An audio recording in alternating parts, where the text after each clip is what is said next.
Pessoal, nós vamos estudar hoje a relação entre o fluxo no circuito alimentado em corrente alternada e a tensão. Ou seja, ao invés de alimentar o circuito com uma corrente contínua, impor essa corrente contínua, por exemplo, através de uma fonte de corrente contínua ou uma bateria mesmo com um resistor em série, uma vez que a corrente contínua não tem reatância, impor essa corrente contínua como se fazia normalmente nos circuitos magnéticos lá em eletromag.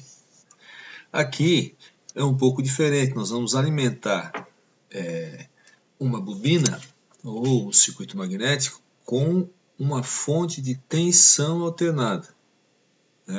A maioria das máquinas elétricas é alimentada assim, os motores de indução, os motores síncronos, o transformador também.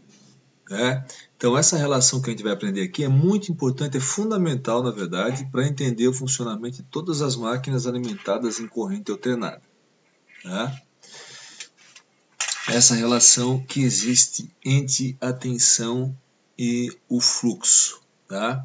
A gente pode usar os conceitos que a gente usou, que a gente aprendeu lá em eletromag, quando o circuito é alimentado em corrente contínua, continua valendo tudo aquilo. Mas existe uma relação nova, que é a lei de Faraday-Lenz, certo? Então, nesse caso aqui, imagine o seguinte, eu tenho uma fonte, senoidal. Essa fonte senoidal vai produzir uma corrente senoidal. Quando essa corrente é positiva, ela tem esse sentido indicado aqui, quando ela é negativa, o sentido contrário. Então aqui eu coloquei um I de T e um V de T, mas eu poderia trabalhar com fasores aqui. No caso do fluxo não é comum a gente trabalhar com fasor. A gente usa fasor para tensão e corrente, depois pode-se calcular a potência, por exemplo, com os fasores tensão e corrente, como vocês já aprenderam em circuitos, certo? Bom, quando essa corrente I de T aqui é positiva, ela faz um fluxo positivo. Então, imagine o seguinte, imagine que eu tenho uma corrente I de T igual ao I máximo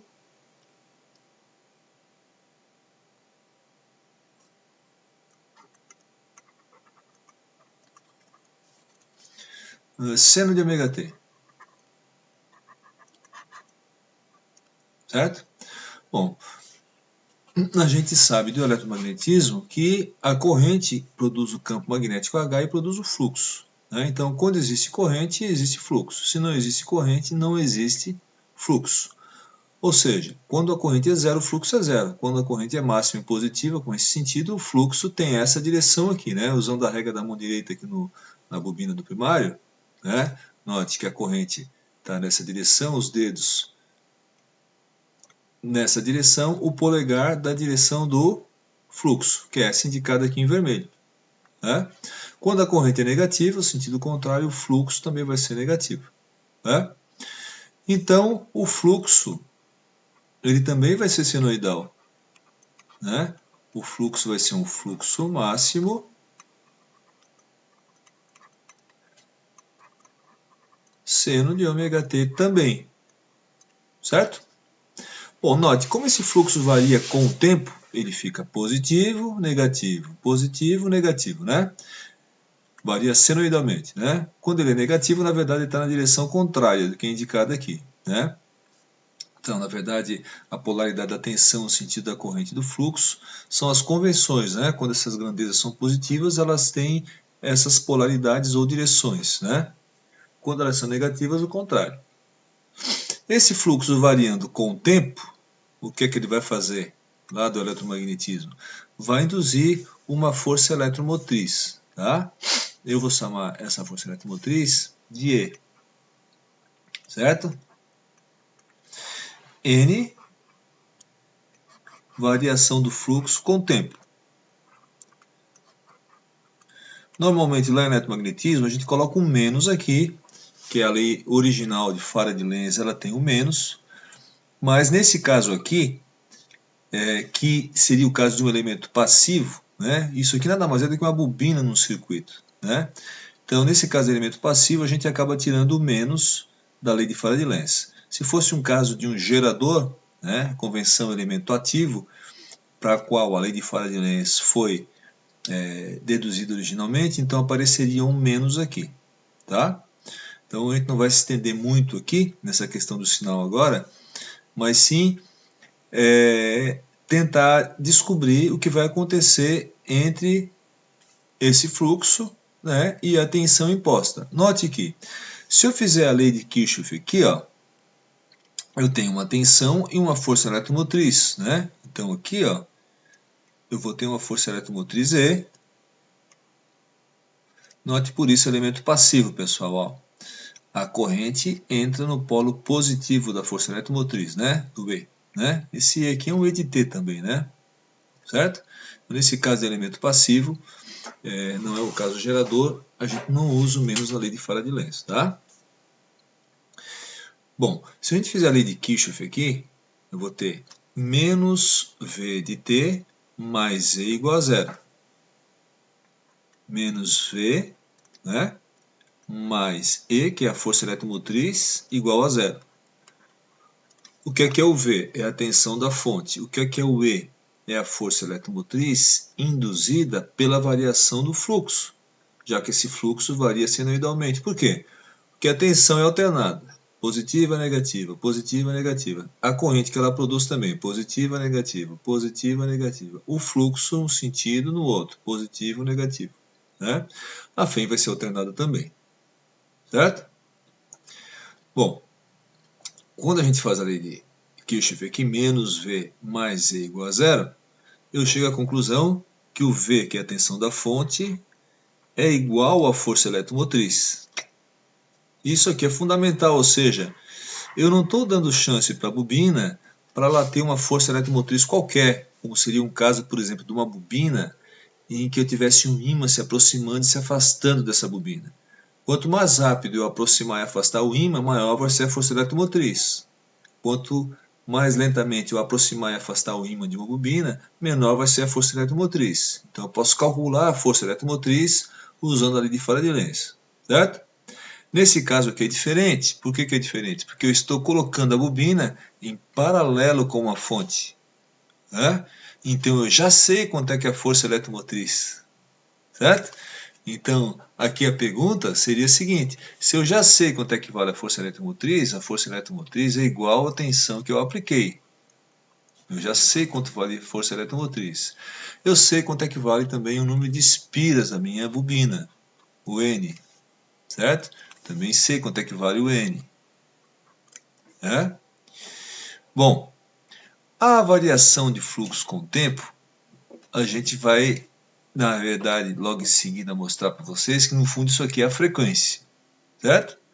Então, o que é que eu não sei aqui? O que eu não sei é quanto que é o fluxo. Então, essa variação aqui, de uma maneira simples, vamos dizer assim, a variação com o tempo, tá? Isso aqui está associado com a frequência, certo?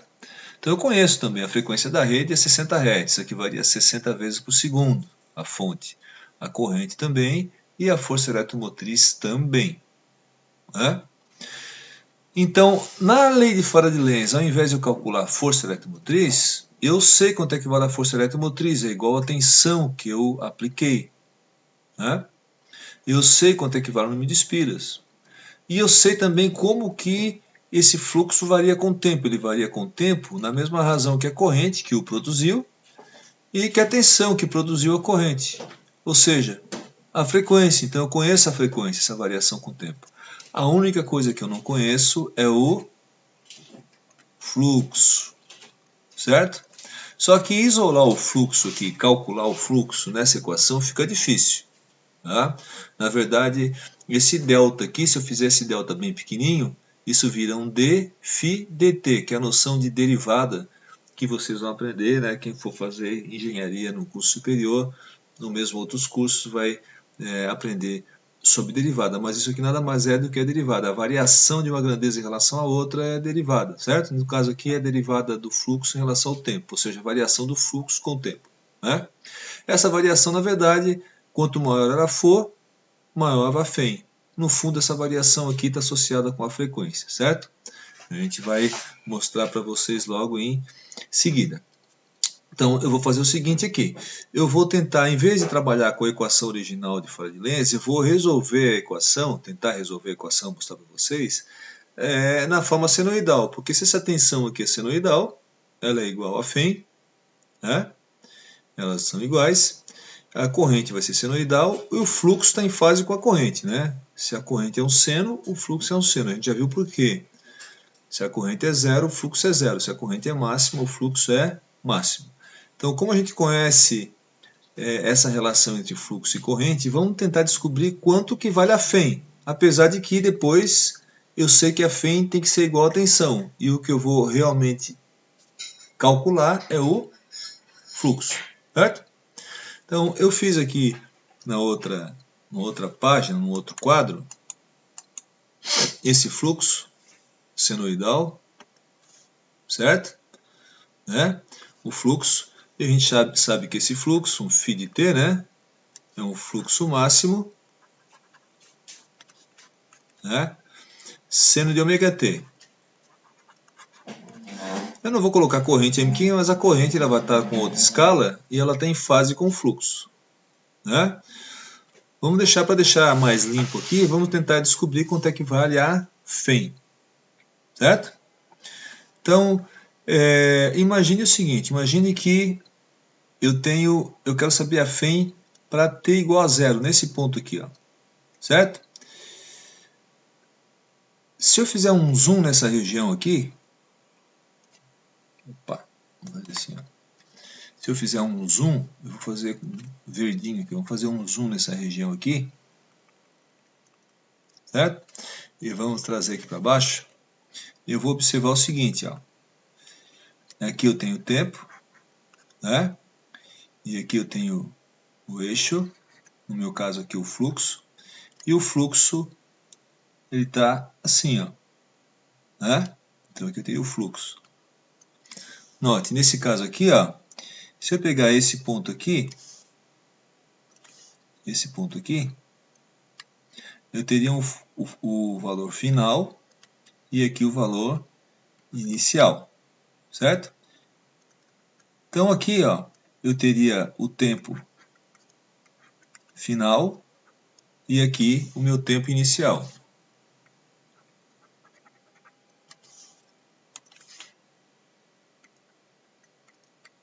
Tudo bem que nesse caso aqui seria zero, né? Exatamente um zoom dessa região aqui.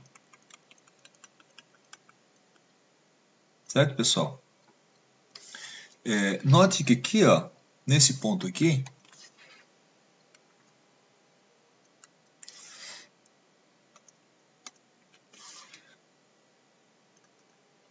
aqui eu tenho um fluxo final,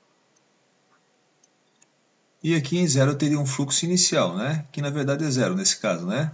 Tudo bem. Se eu for calcular a variação do fluxo, ΔΦ, é o fluxo final menos o fluxo inicial. Note que o fluxo final é maior que o fluxo inicial, certo? Então, essa conta aqui, fluxo final menos o fluxo inicial, vai dar um número maior que zero. Agora, se eu for calcular o ΔT, é o tempo final menos o tempo inicial. Também vai dar um valor maior que zero. O ΔT sempre dá maior que zero, porque o tempo só anda para frente, né, pessoal? Então, se eu fizer ΔΦ sobre ΔT, isso aqui vai dar um valor maior que zero, né? Ou seja, positivo. Né? Então, na verdade, aqui ó, eu tenho uma variação do fluxo com o tempo positiva. Dá para ver claramente porque a função está subindo. Né? Então, o fluxo aumentou à medida que o tempo aumentou. Então, se eu dividir o quanto que o fluxo aumentou por quanto que o tempo aumentou naquele intervalo, né? Então, aqui eu teria o meu ΔT, né? E aqui nesse ponto eu teria o meu ΔΦ, né? Para ficar mais claro aqui,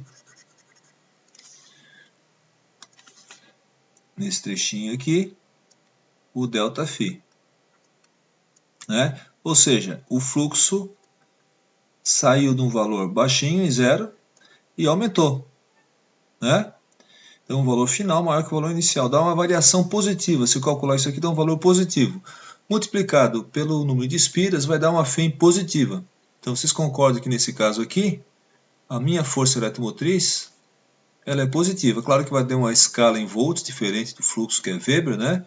Eu vou colocar um valor aqui para ela, positivo, da FEM, em azulzinho, certo? Bom, agora, se a gente der uma olhada nesse ponto aqui, ó, do ponto onde o fluxo é máximo, e eu comparar aqui o fluxo inicial com o fluxo final, certo? E se eu também fizer um zoom no osciloscópio, como eu fiz aqui, ó, se eu fizer um zoom nessa região,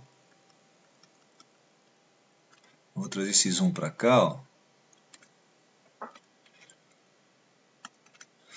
eu vou perceber o seguinte, que se eu abrir bastante essa escala aqui, eu vou perceber que bem lá no valor máximo do fluxo, o fluxo final e o fluxo inicial têm o mesmo valor, né?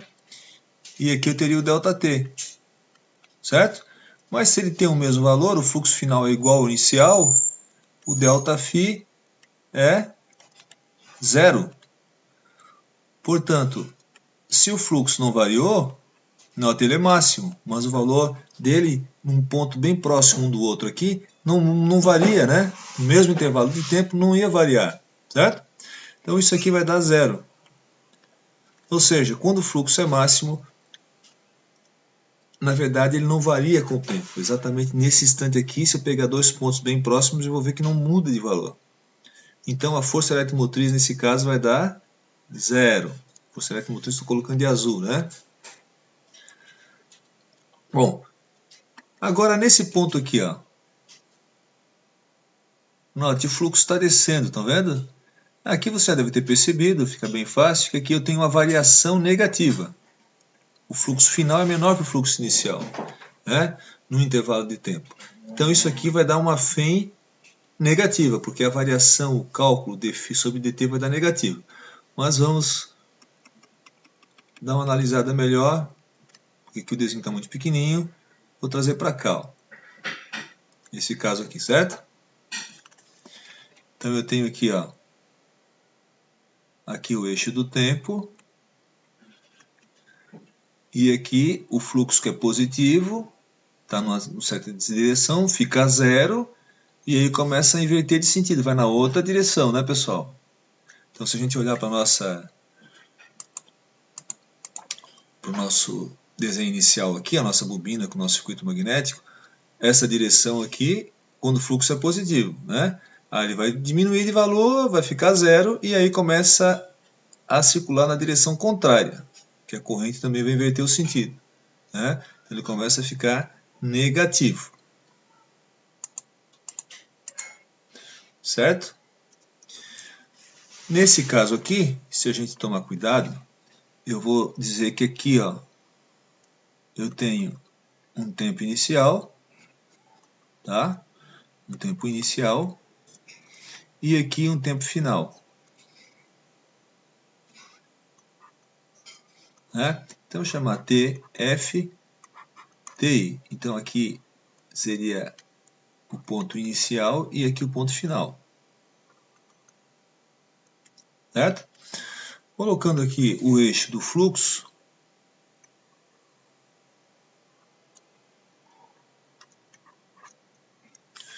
note, aqui eu tenho o fluxo inicial, que é positivo, e aqui eu tenho o fluxo final, que tem um valor negativo dentro dele, né? Eu até posso colocar aqui menos um φ ou um φf genérico cujo valor é negativo, mas eu vou dizer que ele vale menos φf, certo? Claro, negativo, certo?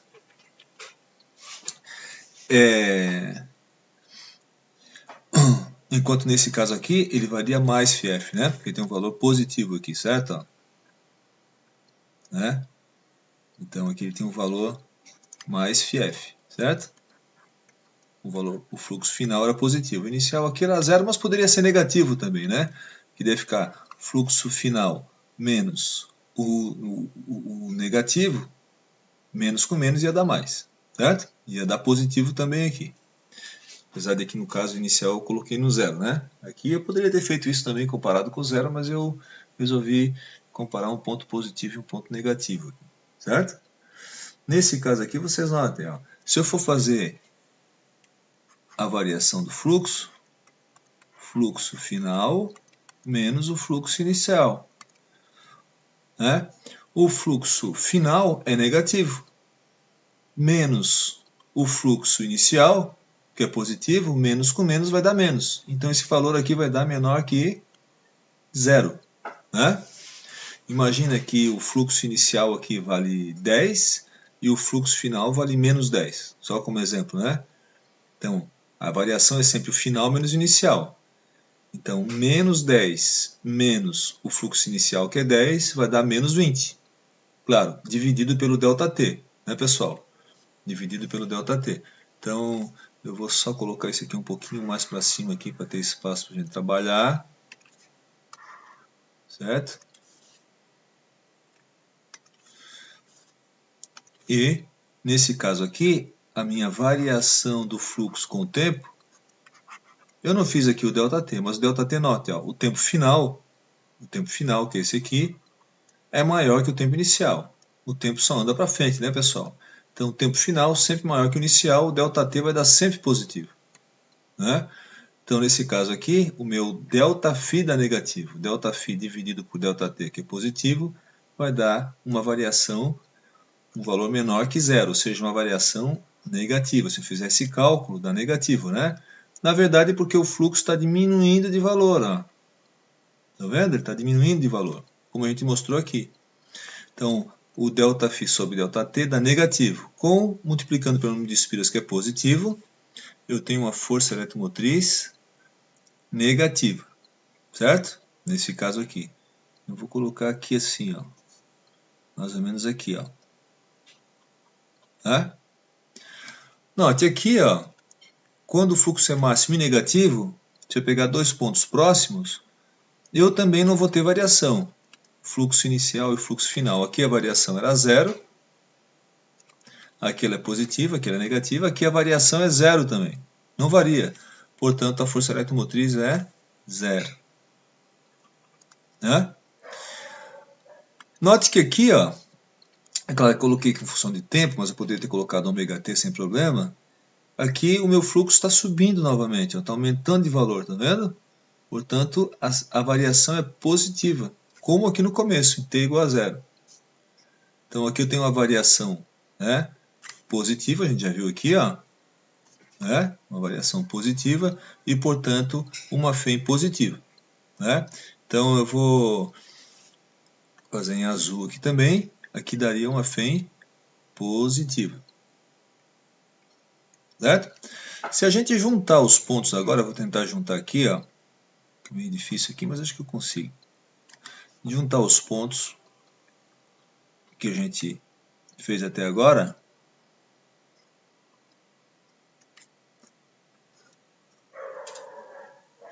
A gente percebe o seguinte, ó, que a força eletromotriz,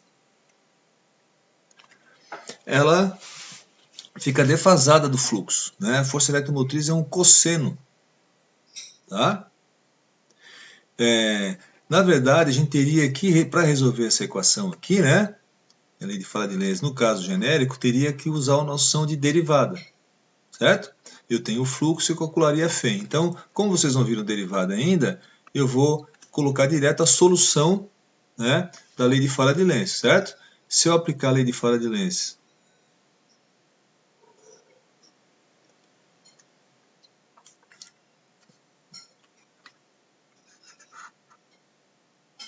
fazer aqui, ó.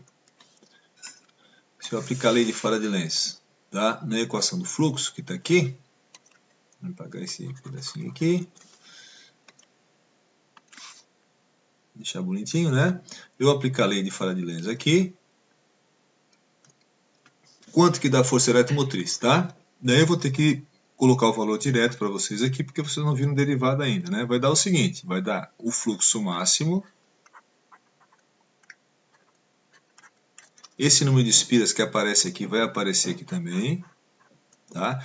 Esse ômega que está aqui, seno de ômega t, o ômega passa para frente. E note, ó, como a gente mostrou aqui, se o fluxo é um seno, a força eletromotriz é um cosseno, estão vendo? Por causa da questão da variação. Então aqui vai aparecer um cosseno de ômega t. Então eu mostrei aqui para vocês de forma qualitativa, né, como é que fica a forma de onda da FEM. E aqui agora estou mostrando o valor numérico certinho, certo? Tá? Então isso aqui é a força eletromotriz. Note o seguinte, essa força eletromotriz, ela é igual à tensão aplicada, estão vendo? Ó? Né? Ela é igual à tensão aplicada. Né? Então, como a gente viu aqui no começo, eu não vou calcular a FEM. A FEM é igual à tensão, porque eu estou alimentando com uma tensão imposta, com uma fonte de tensão alternada. Né? Então, o que eu vou calcular no fundo é o fluxo. Certo? Então, para ficar mais fácil para a gente, eu vou fazer o seguinte, eu vou pegar agora essa expressão aqui da FEM, que a gente já sabe que é um cosseno, né? Vamos só fazer o seguinte, aqui pessoal, esse valor aqui é o valor máximo da FEM. Quanto é que é o valor máximo dessa FEM? O fluxo máximo vezes o número de espiras vezes a frequência angular. Note que o ômega aqui, né pessoal, o ômega é 2πf, né? Tá? Então, o valor da força eletromotriz máxima, eu vou chamar aqui de E máximo, esse pico aqui, né? O valor máximo dela, que tem um pico aqui também, né?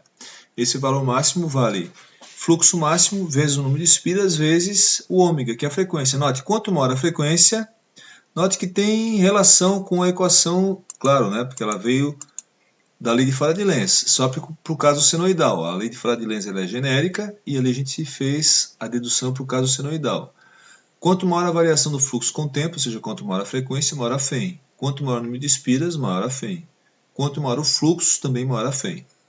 Note que se a frequência for zero, corrente contínua, não tem FEM induzida. FEM é zero. Certo? Vai aparecer aqui na nossa equação. Ó. Se a frequência for zero, o F é zero, o ômega é zero, a FEM é zero. Né? Note que essa FEM é senoidal. Então o fluxo tem que estar se mexendo o tempo inteirinho, variando, para existir a FEM. A FEM tem que ser também alternada. Né? Só que o fluxo é um seno e a tensão é um cosseno. Eu vou fazer o seguinte, para a gente estar com pouco espaço aqui, eu vou abrir uma nova leia. Tá? Eu vou fazer assim, ó. Eu vou escrever o que a gente vai encontrar aqui. Valor, vou colocar assim, ó, valor eficaz, porque a gente trabalha sempre com potência, por exemplo, fasores com valor eficaz, é valor eficaz. Aqui ficou meio valor eficaz da força eletromotriz induzida, E. Certo?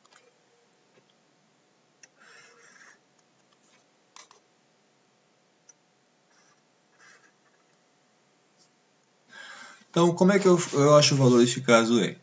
Bom, se eu tenho um valor aqui, né, uma FEM, que ela tem um valor máximo, e eu tenho aqui o valor máximo, né, pessoal? Para achar o valor eficaz, que eu vou chamar daí de E maiúsculo, tá? O valor eficaz, é simplesmente pegar o valor de pico, que é o valor máximo, e dividir por raiz de 2, certo? Então, eu vou ter assim, ó, o fluxo máximo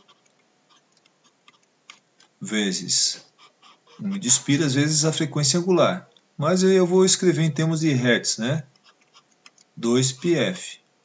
E vou dividir por raiz de 2. Se eu dividir 2π na calculadora por raiz de 2, certo?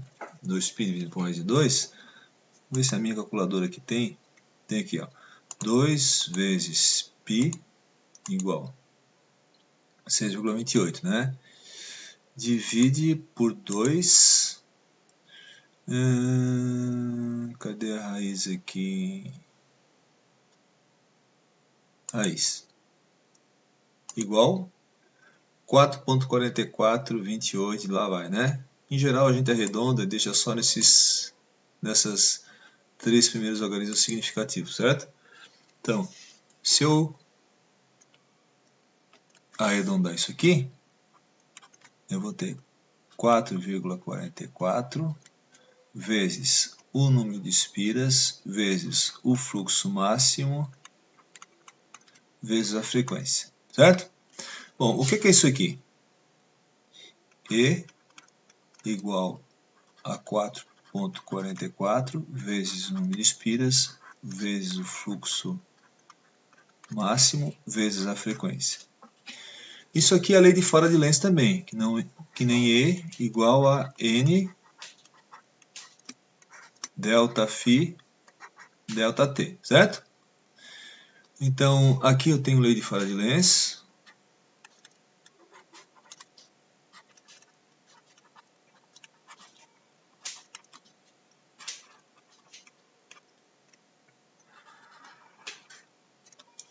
E aqui também. Aqui eu também tenho a lei de fora de Lenz. Deixa eu colocar um pouquinho para baixo aqui as duas, para sobrar mais espaço aqui na folha.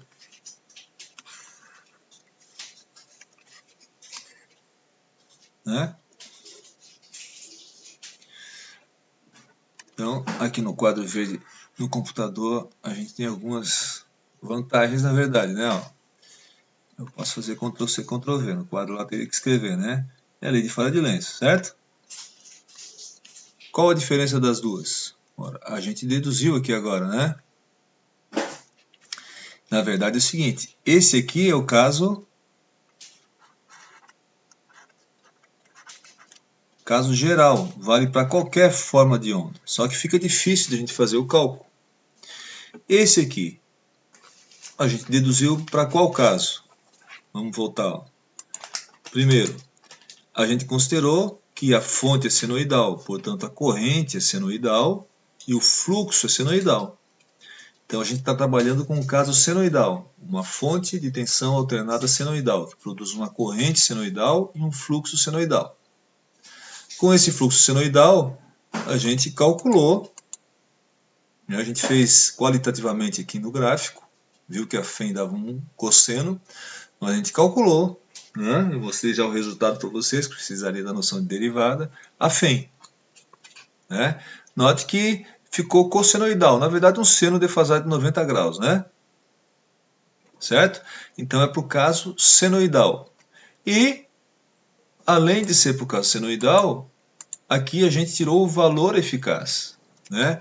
Então, meu E aqui, esse aqui seria o valor eficaz da FEM, né?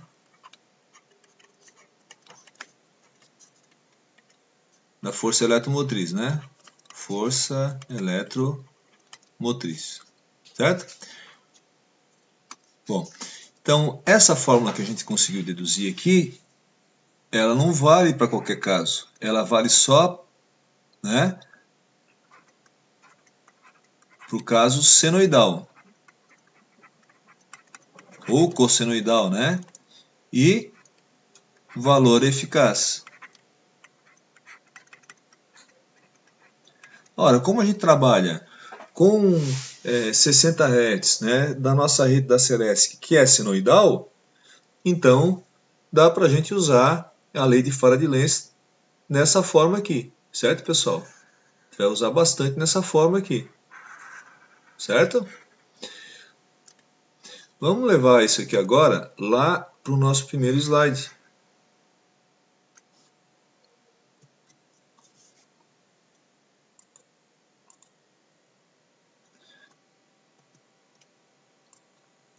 Então, Se eu for trabalhar em termos de módulo, né, ou valor eficaz, tá? Note o seguinte, a gente viu aqui que a tensão é igual à força eletromotriz, né? Por causa da lei de Kirchhoff, a gente já tinha visto isso, certo? Se eu quiser, eu posso trabalhar com fasor aqui, tá? Ou seja, eu posso dizer, sem problema nenhum, que aqui eu tenho um fasor V, né? Que aqui eu tenho uma corrente I, e que aqui eu tenho uma fém E, né? A força eletromotriz E. Vou colocar aqui, ó, força eletromotriz E, em fasor, né?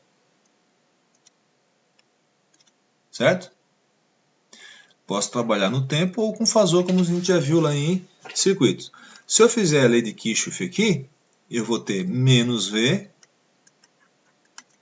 mais E igual a zero. Ou seja, V, a tensão da fonte, igual a força eletromotriz. Certo? Como eu falei para vocês, qual é a grande sacada aqui? Eu não vou calcular fém. Lembra do começo da aula? Eu vou calcular o fluxo. Então eu deduzi ali de fora de lens para o caso senoidal e para o valor eficaz dela. Deduziu, está aqui. E agora eu sei quanto é que vale a fém. É igual a tensão. Se eu trabalhar com módulo. Note que na lei de fora de lens eu não estou usando fasor, estou usando só os módulos, certo? Mesmo no caso senoidal aqui, eu não estou usando fasor. Aqui é módulo, tá pessoal? Cuidado com isso, certo? Mas o importante aqui é que a tensão é igual a fém. Né? Então eu posso escrever assim, ó. Né? Daqui eu posso tirar o seguinte, que o V é igual ao E, que é igual a 4,44 Fn. Opa. Vamos fazer um pouquinho mais bonitinho aqui, esse E também ficou E, que é igual a 4,44 Fn fluxo máximo, lei de fora de Lenz, né? Certo? Bom, como a gente já tinha feito aqui para essa equação na forma geral, para a forma senoidal e valor eficaz, a lei de fora de Lenz, eu tenho a fém é igual à tensão que eu apliquei, porque eu liguei a bobina em paralelo com a fonte, então eu não dou chance para a bobina escolher qual a fém que ela vai ter induzida, elas são iguais, obrigatoriamente são iguais. E eu tenho o número de espiras, claro, eu conheço a frequência da fonte, eu só não conheço o fluxo. Então, o que é que eu não conheço aqui? Eu só não conheço o fluxo. Então, em vez de usar a lei de fora de Lenz, né, a forma tradicional, calculando a fém, eu vou isolar e calcular o fluxo.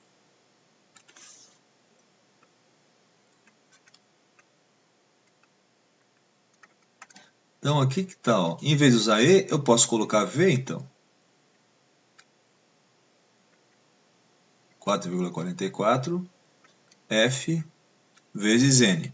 E está aí a nossa equação fundamental para entender todas as máquinas em corrente alternada, pessoal. Tá? Essa equação aqui.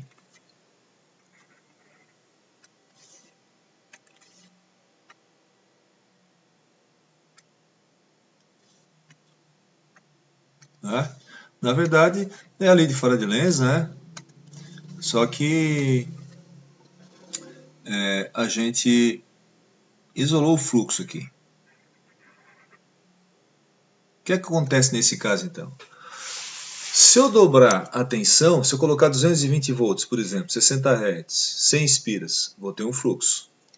Se eu dobrar a tensão, vou ter o dobro do fluxo. Note que aqui não aparece a relutância do circuito magnético. Né? Ou seja, quando a gente alimenta uma bobina em tensão alternada, o fluxo depende só da tensão, da frequência e do número de espiras. Aí alguém pode perguntar, professor, mas a corrente? Se o circuito magnético for bom, ou seja, tiver uma permeabilidade alta, fácil de fazer o fluxo, a corrente é baixinha. Se o circuito magnético for ruim, um ferro de má qualidade, por exemplo, difícil de fazer o fluxo, a corrente é alta. Então a corrente fica livre. Se a gente colocar um circuito magnético com uma permeabilidade magnética alta, essa corrente fica baixinha. Mas se o circuito magnético tiver uma permeabilidade magnética baixa, difícil de fazer o fluxo, essa corrente vai ser muito alta. Certo? A gente pode usar as equações do eletromagnetismo aqui entre fluxo, corrente, relutância. Tá?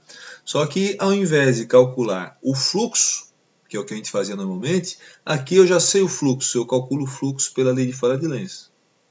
Eu faço o cálculo ao contrário e tento descobrir a corrente, sabendo qual é a relutância do circuito magnético.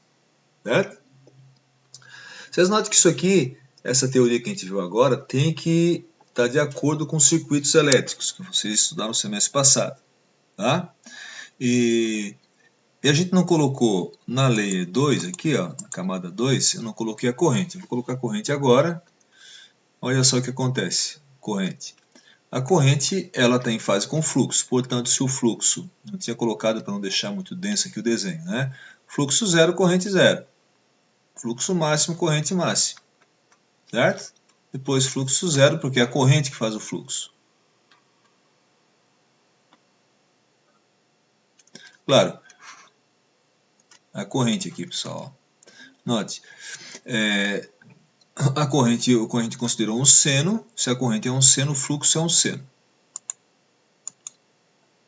A corrente é um seno de ômega t, o fluxo também é um seno, né? E a FENC virou um cosseno. Certo?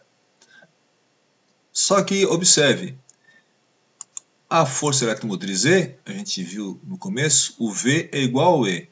Tanto faz se no tempo ou em fasor. A força eletromotriz, ela não é uma força eletromotriz qualquer, porque aqui eu tenho um elemento passivo, eu estou impondo a tensão na bobina pela fonte. Então, a força eletromotriz é igual à tensão que eu apliquei. Certo? Então, na verdade, o nosso V aqui, ó, o nosso E é igual ao V, né? Vou apagar aqui um pedacinho da curva aqui para poder escrever o V, igual ao V, né? Então, bom, fazer assim, vou fazer em azul aqui, pessoal, fica melhor, né? O V, o E igual ao V. Vocês notem o seguinte, ó, se o E é igual ao V, essa curva azul é a tensão, certo? E em amarelo a corrente.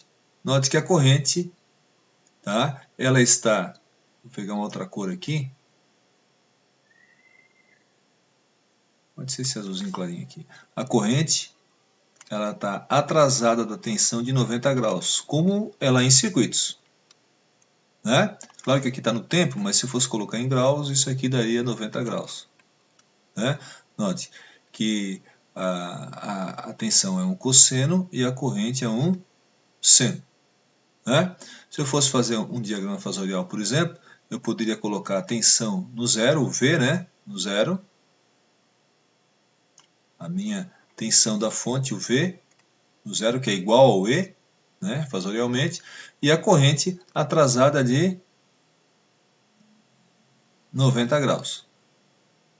Certo?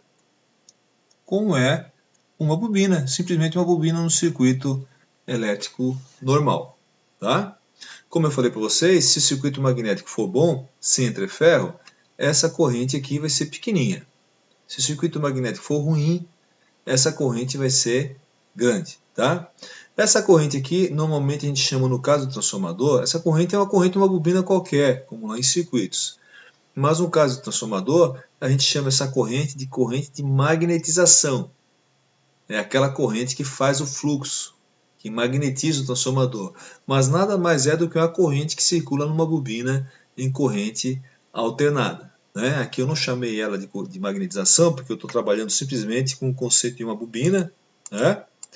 Mas depois a gente vai colocar um outro enrolamento aqui no secundário, E daí eu vou chamar essa corrente que faz o fluxo de corrente de magnetização. Tá bom, pessoal? Então, por hoje seria isso, né? Essa aula, tá? Bem importante, né? Essa relação aqui entre tensão e fluxo, né? Então, concluindo, o fluxo máximo, que é o valor dele, né? O valor máximo que ele é um seno, né? O fluxo depende da tensão aplicada, certo? Do valor eficaz da tensão aplicada, o V, né? Que é igual ao E, lembre que o E é valor eficaz. Da frequência de número de espiras, né? Então, o fluxo não depende do circuito magnético do núcleo, né? E a corrente, sim, a corrente vai depender do circuito magnético do núcleo. Ou seja, quando eu coloco uma bobina em paralelo com a fonte, por exemplo, eu ligo lá uma bobina na tomada, se o meu circuito magnético for bom, essa corrente é muito baixinha. Se o meu circuito magnético for ruim, eu corro o risco de queimar a bobina, certo? Porque a corrente pode ser muito alta.